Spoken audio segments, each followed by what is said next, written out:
ಸಿದ್ದರಾಮಯ್ಯನವರು ಒಂದಲ್ಲ ಒಂದು ವಿವಾದದ ಒಳಗಡೆಗೆ ಸಿಕ್ಕಾಕೋತಾನೆ ಇದ್ದಾರೆ. ಸಿಕ್ಕಾಕೊಳ್ಳೋ ರೀತಿ ಆಗ್ತಾ ಇದೆ ಅವರ ಮಾತುಗಳಿಂದ.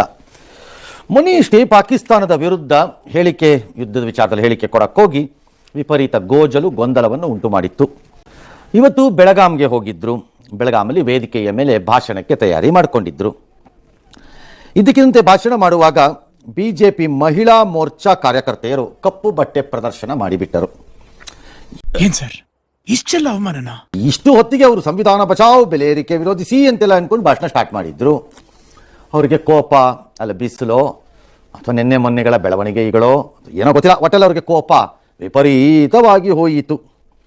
ಹೋಗಿದ್ದಾಗ ಏನು ಮಾಡಿದ್ರು? ಆ ವಿಪರೀತ ಕೋಪದಲ್ಲೇ ಹಿಂದೆ ಮುಂದೆ ನೋಡದೆ ಅಧಿಕಾರಿಗಳ ಮೇಲೆ ಕೆಂಡ ಕಾರಿದರು, ಅದರಲ್ಲೂ ಪೊಲೀಸ್ನವ್ರ ಮೇಲೆ. ಬಾರಯ್ಯ ಇಲ್ಲಿ ಯಾವನವನು ಎಸ್ ಪಿ ಅಂತ ಅಲ್ಲಿದ್ದ ಒಬ್ಬ ಪೊಲೀಸ್ ಅಧಿಕಾರಿ ಕಡೆ ತಿರುಗಿದ್ರು. ವೇದಿಕೆಗೆ ಕರೆದ್ರು. ಅವರು ಪಾಪ ಸಿ ಎಂ ಕರೆದ್ರಲ್ಲ ಅಂತ ಬಂದು ಕಂಕಳಲ್ಲಿ ಕೋಲನ್ನು ಹಿಡಿದು ಸಲ್ಯೂಟನ್ನು ಹೊಡೆದರು. ಹೊಡೆದ ಕೂಡಲೇ ಸಿ ಎಂಗೆ ಕೋಪ ಎಲ್ಲಿತ್ತು ಏನು, ಅವರು ಸಲ್ಯೂಟ್ ಹೊಡೆದರೆ ಇವರು ಅವರಿಗೇ ಹೊಡೆಯುವಂತೆ ಕೈ ಎತ್ತಿ ಬಿಟ್ಟರು. ನೀನು ಒಬ್ಬ ಗಂಡಸೇನೋ? ಲಕ್ಷ್ಮೀ ಹೆಬ್ಬಾಳ್ಕರ್ ಅವರು ವೇದಿಕೆಯಿಂದ ಇಳಿದು ಹೋಗಿ ಅಲ್ಲಿ ಸಿಕ್ಕಾಕೊಂಡಿದ್ದು ಇನ್ನೊಬ್ಬ ಯಾರೋ ಡಿ ಸಿ ಪಿನೋ ಯಾರೋ ಸಿಕ್ಕಾಕೊಂಡಿರ್ಬೇಕಲ್ಲ, ಎಸ್ ಪಿನೋ ಡಿ ಸಿ ಪಿನೋ ಯಾರೋ ಸಿಕ್ಕಾಕೊಂಡಿರ್ತಾರೆ. ಅವ್ರಿಗೆ ಹಿಡ್ಕೊಂಡು ಜಾಡ್ಸಿದ್ರೆ ಏನು ಮಾಡ್ತಾ ಇದೀಯಾ ನೀನ ಅಂತ. ಅವರು ಏಕವಚನನೇ, ಅವರು ಎಲ್ಲ ಏಕವಚನ, ಎಲ್ಲ ಅವ್ರ ಮನೆ ಆಳುಗಳು. ಪೊಲೀಸ್ ಯಾರು ಗುಲಾಮರಲ್ಲ.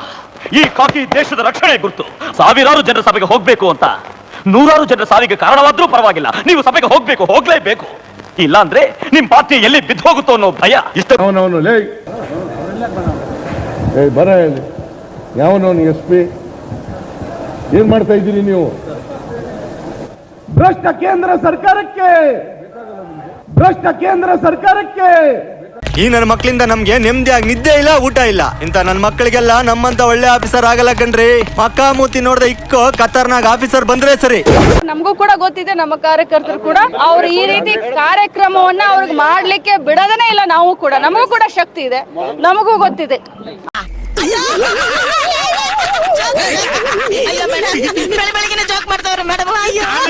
ಬಿಟ್ರು ಅಂದ್ರೆ ಪೊಲೀಸ್ನವ್ರಿಗೆ ಏನ್ ಗೊತ್ತಾಗಬೇಕು? ಯಾವನ ಜೋಬಲ್ ಇಟ್ಕೊಂಡ್ರೆ ಇಂಟೆಲಿಜೆನ್ಸ್ ಫೇಲ್ಯೂರ್ ಇದು ಅಂದ್ರು ಸರ್. ಚಲವಾದಿ ನಾರಾಯಣ್ ಸ್ವಾಮಿ ಹೇಳಿದ್ರ ಇದು ಇಂಟೆಲಿಜೆನ್ಸ್ ಫೇಲ್ಯೂರ್. ನೋಡಿದ್ರ ಚಿಕ್ಕಪ್ಪ ಅವ್ನ್ ಪೊಗರ್ನ ಚಪ್ಲಿನ ಶಾಲಲ್ಲಿ ಸುತ್ಕೊಂಡು ಹೆಂಗ್ ಹೊಡೆದ ನಮ್ಗೆ. ಅಧಿಕಾರ ಇರುವುದರಿಂದ ನಾಳೆಗೆ ಸ್ವಲ್ಪ ಉದ್ದುದ್ದಕ್ಕೆ ಮಾತಾಡ್ತಿದ್ದಾರೆ ಪೀಪಲ್ ಲೈಕ್ ಡಿ ಕೆ, ಇವನ್ ಸಿ ಎಂ ಲಕ್ಷ್ಮೀ ಹೆಬ್ಬಾಳ್ಕರ್ ಎಲ್ಲಾರು. ನಾವು ಮನಸ್ಸು ಮಾಡ್ಬಿಟ್ರೆ ಏನ್ ಮಾಡ್ಬಿಡ್ತೀರಿ? ನೀವು 4 ಜನ ಸೇರಿಸಿ ನೀವು 4 ಜನ ಸೇರಿಸಿ ಅವ್ರದ್ರಲ್ಲಿ ಗಲಾಟೆ ಮಾಡ್ತೀರಿ. ಅವರು ಮಾಡ್ತಾರೆ, ಅವ್ರ ಅಧಿಕಾರಕ್ಕೆ ಬಂದಾಗ ಅವ್ರು ಮಾಡ್ತಾರೆ, ಹೆಚ್ಚು ಪವರ್ ಅವ್ರ ಹತ್ರ ಇರುತ್ತೆ. ಅಷ್ಟೇ ತಾನೇ? ಏನ್ ಮಾಡ್ಬಿಡ್ತೀರಿ? ತೆಗೆದು ಬಿಡ್ತೀರಾ? ಅದು ಮೀರೇನ್ ಮಾಡ್ದವ್ರ ಪಾಪ ಆಡ್ದವ್ರ ಬಾಯಲ್ಲಿ. ಇಷ್ಟ ಹೇಳಕ್ ಇಷ್ಟಪಡ್ತೀನಿ. ಓಕೆ ಫ್ರೆಂಡ್, ಬಾಯ್.